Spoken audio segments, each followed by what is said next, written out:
Ассалаумалейкум. Ендігіден былай, капустам жоқ, болгарский бұрышым жоқ еді деген зат сылтау болмайды қызлар.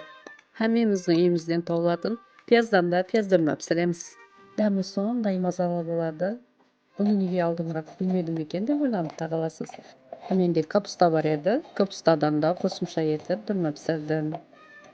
Капустаның қатты жерін алып тастап, ортасындағы қатты жерін ойып аламыз, кейін суға салып 10 минут қайнатып аламыз. Ол қайнап аламан дегенше қуырдағымызды қоймалап қоямыз. Пияздарымызды тазалап алып, ортасына шекен кесеміз, полды кешіп бермейміз. Кейін тазалап кесіп алған пиязымызды 5 минут қайнатсақ жетеді, көп қайнатып жібермейміз, босап кетеді пияз. Капустамыз да қайнап босады. Ортасындағы қатты тамыр жерлерін кесіп алып тастаймыз. Капустаның ортасындағы ауысып қалған жерін майдалап турап, оны да қуырдаққа салып жібереміз, зая қылмаймыз. Пиязымыз босады, босаған пиязымызды айырып, оны да орау қолайлау қыламыз. Кейін ішіне салатын заттарымызды қыламыз. Күріш, фарш, пиязды теркодан алып келіп саламыз қызлар.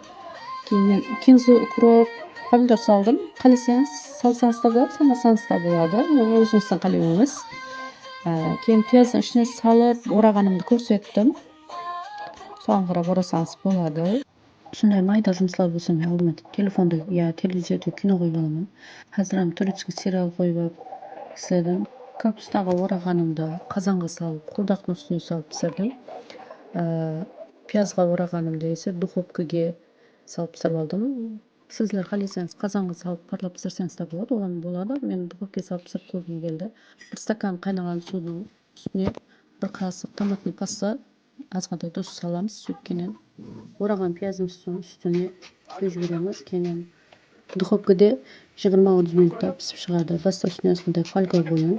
Кейін 5 минут фольганы алып тастап, азғантай және қойып алу соның үшін болады. Ауқаттың иісі үйдің бәрін алып кеткен болу керек.